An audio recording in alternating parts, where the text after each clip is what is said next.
अस्सलाम वालेकुम दोस्तों, मैं हूं ज़ुहैब हसन। आप देख रहे हैं मेरा YouTube channel exam talks and analysis. So दोस्तों, डेली बेसिस पे हम डॉन न्यूज़पेपर को कवर करते हैं, उसके एडिटोरियल और ओपिनियन पेज के आर्टिकल्स को। ये हमारा 4 अक्टूबर 2025 का आर्टिकल है। देखते हैं इसमें एडिटोरियल के कौन से आर्टिकल हैं और इसके साथ साथ ओपिनियन के कौन से आर्टिकल्स हैं। दोस्तों, पहला आर्टिकल है हमारा एक्सपोर्ट्स क्राइसिस इन पाकिस्तान के नाम से। ये एडिटोरियल के आर्टिकल्स हैं, पहले हम जिसे हम डिस्कस करने जा रहे हैं। दोस्तों, पाकिस्तान की जो टेक्सटाइल एक्सपोर्ट्स है वो बहुत तेज़ी से गिर रही है।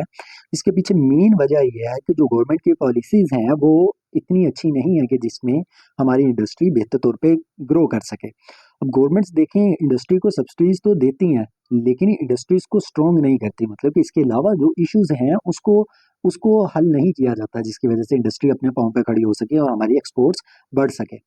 अब गुल अहमद कंपनी जो है दोस्तों, उसने अपनी जो यानी कि वो जो कपड़े बना रही थी कंपनी, उसने कहा कि अब हम यानी कि एक्सपोर्ट कपड़ों को नहीं करेंगे। उसकी वजह भी उसने बहुत सारी बचाई बताई।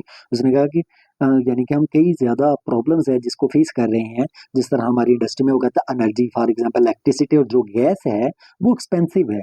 इसकी प्राइस ज़्यादा होने की वजह से गवर्नमेंट की जो पॉलिसी, गवर्नमेंट एक पॉलिसी बनाती है, बाद में उसे तब्दील कर देती है। एक हुकूमत आती है, वो अपनी पॉलिसी लेके आती है, या फिर हुकूमत 5 साल पूरी नहीं करती, दूसरी हुकूमत आती है, वो अपनी नई पॉलिसी बना के ले आती है कि इंडस्ट्री को बेहतर कैसे करना है या कैसे चलना चाहिए। सो वो कहती यानी कि इस कंपनी का कहना है कि हुकूमत बार-बार अपनी पॉलिसीज़ भी चेंज करती है, हम पे टैक्स बहुत ज़्यादा लगा दिया जाता है।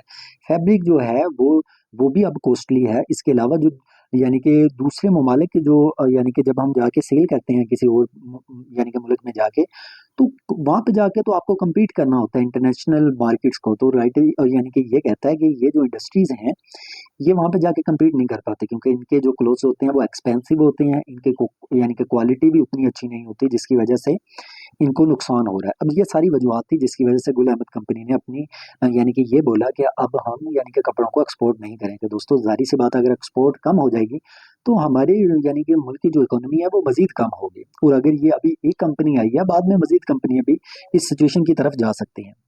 अच्छा दोस्तों, राइटर ये भी कहता है कि पाकिस्तान के अंदर जो ट्रांसपोर्ट है दोस्तों, वो भी बहुत ज़्यादा एक्सपेंसिव है। आपको पता है कि हमारी जो यानी कि हाइड्रोकार्बन्स पे यानी कि पेट्रोल जो है उसकी प्राइस ज़्यादा है, जिसकी वजह से ये भी हमें एक्सपेंसिव पड़ती है। हमारी जीडीपी का टोटल 15.6% तो जस्ट हम गुड्स जो है वो हमारी कंट्री में जब एक जगह से दूसरी जगह लेके जाते हैं उसके एक्सपेंसेस में आ जाते हैं।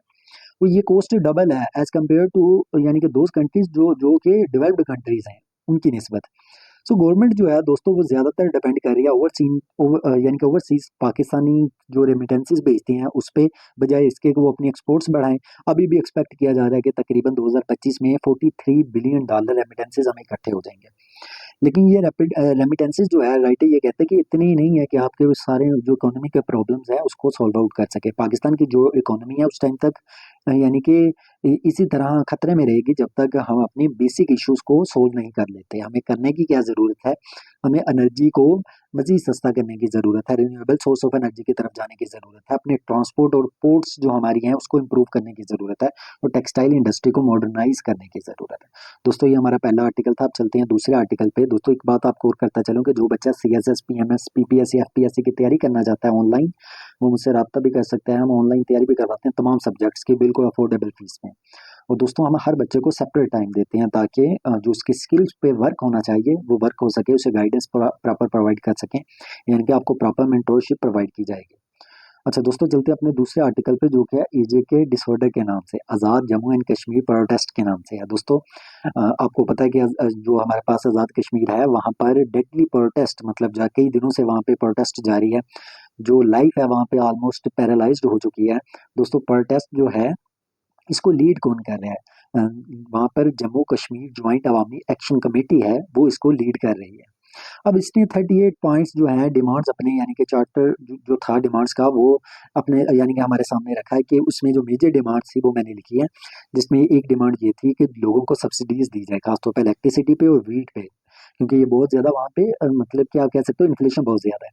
इसके अलावा लेजिस्लेचर का जो स्ट्रक्चर है उसमें चेंजेस लेके आई जाए। इसके अलावा आप देखें, वो कहते हैं कि जो ऑफिशियल्स हैं या मिनिस्टर्स हैं, ये यानी कि इनकी ज़िंदगी अगर आप देखें शाना ज़िंदगी गुजार रहे हैं, सो इनके जो प्रिविलेजेस हैं उसको ख़त्म किया जाए। और इसके अलावा यानी कि जो रेफ्यूजीज़ हैं, जो महाजरीन हैं, हमने उनके लिए वहाँ पर रिजर्व्ड सीट्स रखी हुई हैं, ये चाहते हैं कि उसका भी खात्मा किया जाए। अब प्राइम मिनिस्टर शहबाज शरीफ ने एक हाई लेवल टीम जो है फेडरल मिनिस्टर्स की वो बना के वहाँ पे भेजी है ताकि मुज़ाकरात हो सके। गवर्नमेंट का ये कहना है कि उसने 90% जो डिमांड्स है वो तो एक्सेप्ट कर ली है, सिर्फ 2 इशू है जो कि अभी तक रिजॉल्व नहीं हुए। एक जो एलीट प्रिविलेजेस हैं उसको एंड करना है, और दूसरा रेफ्यूजीज की जो रिजर्व्ड सीट है उसको कैसे खत्म करना है। ये 2 पॉइंट है जिसपे अभी डेडलॉक है। दोस्तों राइटर ये कहता है 2 सालों में तीसरा बड़ा प्रोटेस्ट है इस टाइम जो वहाँ पर हो रहा है। सब्सिडीज जो है राइटर कहता है कि वो फेयर होनी चाहिए, क्योंकि पाकिस्तान की फाइनेंशियल सिचुएशन भी ऐसी है कि आप बहुत बड़ी सब्सिडी दे भी नहीं सकते। इसके अलावा अगर आपने रिफ्यूजी सीट का इशू को सोल्व करना है तो राइटर कहता है कि आप जो एजेके की पार्लियामेंट है वहाँ पे जाके इस पे डिबेट करवाएं ताकि पार्लियामेंट से इस मसले का हल निकालें। अब दोनों साइडों को राइटर कहता है कि वायलेंस को अवॉइड करना चाहिए और पीसफुल सोल्यूशन निकालना चाहिए। प्रोटेस्ट जो है वो राइट है हर हर इंसान का, लेकिन स्टेट को वायलेंस की तरफ नहीं जाना चाहिए। सो नॉर्मल लाइफ वहाँ पे रिटर्न होनी चाहिए और लॉन्ग टर्म रिफॉर्म्स लेके आनी चाहिए ताकि दोबारा से इस तरह की सिचुएशन ना डेवलप हो। दोस्तों ये दूसरा आर्टिकल था। तीसरा आर्टिकल एडिटोरियल के हमारा स्टेट ऑफ इनजस्टिस के नाम से जड़ावाला जो केस हुआ था उसके बारे में। दोस्तों 2023 के अंदर एक मॉब ने अटैक कर दिया था क्रिश्चियंस पे जड़ावाला के अंदर। क्यों अटैक किया था? क्योंकि फेक ब्लास्फेमी न्यूज़ वहाँ पे फैलाई गई थी उसके बाद। और उनके जो चर्चिज़ थे और जो घर थे उनके दोस्तों उसको जो लोग थे यानी कि मुश्किल लोग थे उन्होंने उसको जला दिया था। अब पुलिस जो है राइटर ये कहता है कि उसने जो तफ्तीश करनी थी उसने तो उस इलाके का विजिट ही नहीं किया। जो विक्टिम्स हैं उनके उनकी कोई हेल्प ही नहीं की पुलिस ने। 5 एफआईआर तकरीबन दर्ज हुई लेकिन कोर्ट ने बाद में उन्हें भी क्लोज कर दिया।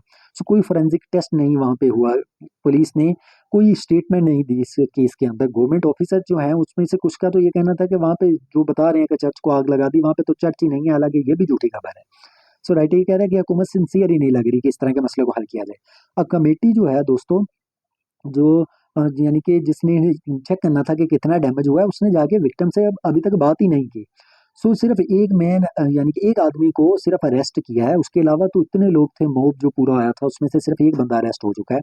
और 2 साल दोस्तों 2 साल गुजर चुके हैं और विक्टिम जो है अभी भी जस्टिस के लिए इंतजार कर रहे हैं। ह्यूमन राइट्स ग्रुप्स जो है उसने भी इस इशू को एक कॉन्फ्रेंस के अंदर डिस्कस किया है। विक्टिम ये सोच रहे हैं कि दोस्तों कि उन्हें आसानी से अटैक किया जा सकता है, कि कोई भी बंदा आके उन पे अटैक कर सकता है। जस्टिस सिस्टम जो है वो माइनॉरिटीज को प्रोटेक्ट करने में बिल्कुल नाकाम दिखाई देता है। गवर्नमेंट को उन लोगों को पनिश करना चाहिए, सजा देनी चाहिए जो कि यानी कि इस केस के अंदर मुलव्वस है। विक्टिम्स की हेल्प करनी चाहिए। पुलिस को चाहिए कि वो माइनॉरिटीज को सपोर्ट करें और उन्हें सेफ्टी और सिक्योरिटी प्रोवाइड करें। सो दोस्तों ये एडिटोरियल के आर्टिकल्स थे। अब चलते हैं ओपिनियन पेज के आर्टिकल्स पे। पहला है फ्लॉड डिपोर्टेशन पॉलिसी के नाम से। दोस्तों पाकिस्तान ने यानी कि पॉलिसी बनाई थी कि सितंबर यानी कि 1 सितंबर 2025 तक जितने भी अफगान रेफ्यूजीज हैं उन्हें पाकिस्तान से वापस जाना होगा। इवन जो लीगल हैं या इवन के जो अफगान से पाकिस्तान में पैदा हुए हैं उनको भी वापस जाना पड़ेगा। राइटर ये कहता है ये जो पॉलिसी है ये इस्लाम एथिक्स और ह्यूमन राइट्स के अगेंस्ट है। इवन कि इस्लाम भी आपको ये यानी कि तालीमात देता है कि आपने रेफ्यूजीज को प्रोटेक्ट करना है, इन्हें बाहर नहीं निकालना। अब गवर्नमेंट ये कहती है कि ये जो अफगान है ये सिक्योरिटी का प्रॉब्लम्स है, यहाँ पे आ जाते हैं फिर वो दहशतगर्द में इनमें आके छुप जाते हैं। दूसरा इकोनॉमिक प्रॉब्लम है, हमारे पास इतने पैसे नहीं है कि हम इसको उनको सपोर्ट कर सकें। और दूसरा दोस्तों राइटर ये कहता है कि जो ज्यादातर टेररिस्ट हैं वो तो फॉर एग्जांपल कि आप देखें पाकिस्तानी पाकिस्तानी भी हैं। जिस तरह बलूचिस्तान में बीएलए है वो पाकिस्तानी तो है ना, उनमें काफी लोग पाकिस्तानी भी हैं। तो उनकी वजह से ज्यादा अटैक होते हैं बजाय इसके अफगान की जो अफगानी आए हुए हैं उनकी बजाय। जो टेरर अटैक्स है दोस्तों ये तो जब आपने फैसला किया था 2023 में कि हमने इनको बाहर निकालना है उसके बाद फिर कम होने चाहिए थे अगर इनकी वजह से हो रहे थे, क्योंकि हमने इन काफी लोगों को बाहर निकाल भी दिया है। लेकिन ये अटैक भी बढ़ गए हैं। देखिए 2023 में 141 टेररिस्ट अटैक हुए हैं, 2025 में 265 हुए हैं, इसका मतलब ये बढ़ गए हैं। सो ये आर्ग्यूमेंट नहीं दिया जा सकता कि इन लोगों की वजह से अटैक हो रहे हैं, ये राइटर का कहना है। सो रिसर्च ये बताती है दोस्तों कि सिर्फ 1% क्राइम जो है वो अफगान की वजह से अफगानी यानी कि जो आए हुए हैं उनकी वजह से हैं। बाकी जो 99% है वो इनके अलावा है, यानी कि पाकिस्तानी इन्वॉल्व हो सकते हैं या और इसके अलावा फैक्टर्स हैं। अफगान जो है दोस्तों ये तो इकोनॉमी में भी आपको हेल्प कर रहे हैं। बहुत से अफगानी ऐसे हैं जो आए हुए हैं यहाँ पे बिजनेस कर रहे हैं, जॉब्स क्रिएट करके दे रहे हैं। सो ये मसले मसाइल भी हमें फेस करने पड़ सकते हैं। पाकिस्तान जो है दोस्तों इसके अलावा उन्हें उसे फॉरेन एड भी मिल रही है कि हम इन लोगों को सपोर्ट कर रहे हैं, हमने फॉरेन एड भी हासिल की है। डिपोर्टेशन का मतलब ये है कि आपके अफगानिस्तान के साथ तल्लुकात भी खराब होंगे। कई अफगान ऐसे हैं जो तो पाकिस्तान के अंदर ही पैदा हुए हैं। सो ये पॉलिसी जो है अनफेयर और हार्मफुल होगी, राइट है का ये कहना है। दोस्तों लास्ट आर्टिकल है ओपिनियन का एआई रेगुलेशन के नाम से। टेक्नोलॉजी जो है दोस्तों राइटर ये कहता है कि वो हमें फायदा भी देती है लेकिन साथ साथ प्रॉब्लम्स भी क्रिएट करती है। AI can think and can act itself, ये यानी कि एआई का काम है लेकिन ये देखिए राइटर ये कहता है कि ह्यूमन जॉब्स जो है उसको कम करती जा रही है, इनक्वालिटी क्रिएट करती जा रही है, हमारी प्राइवेसी फ्रीडम जो है वो यानी कि वो ज्यादा से ज्यादा हर्ट हो रही है इसकी वजह से।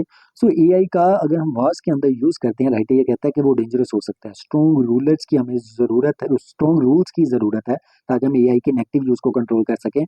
हमें पॉलिसीज बनानी चाहिए ताकि हम लोगों को प्रोटेक्ट कर सकें। हमने सिर्फ प्रॉफिट की तरफ नहीं जाना, हमें सोशल साइंटिस्ट लेके आने की जरूरत है जो कि हमें एआई के लॉस बना के दें। सो सेफ यूज ऑफ एआई का मतलब ये है कि हमें प्रोटेक्शन भी मिलेगी और प्रोग्रेस भी होगी। सो दोस्तों अगर आप चाहते हैं डेली बेसिस पे आपको मेरे आर्टिकल्स मिले तो काइंडली मेरा चैनल लाजमी सब्सक्राइब कर दें। थैंक यू सो मच, अपना ख्याल रखिएगा। अल्लाह हाफिज़।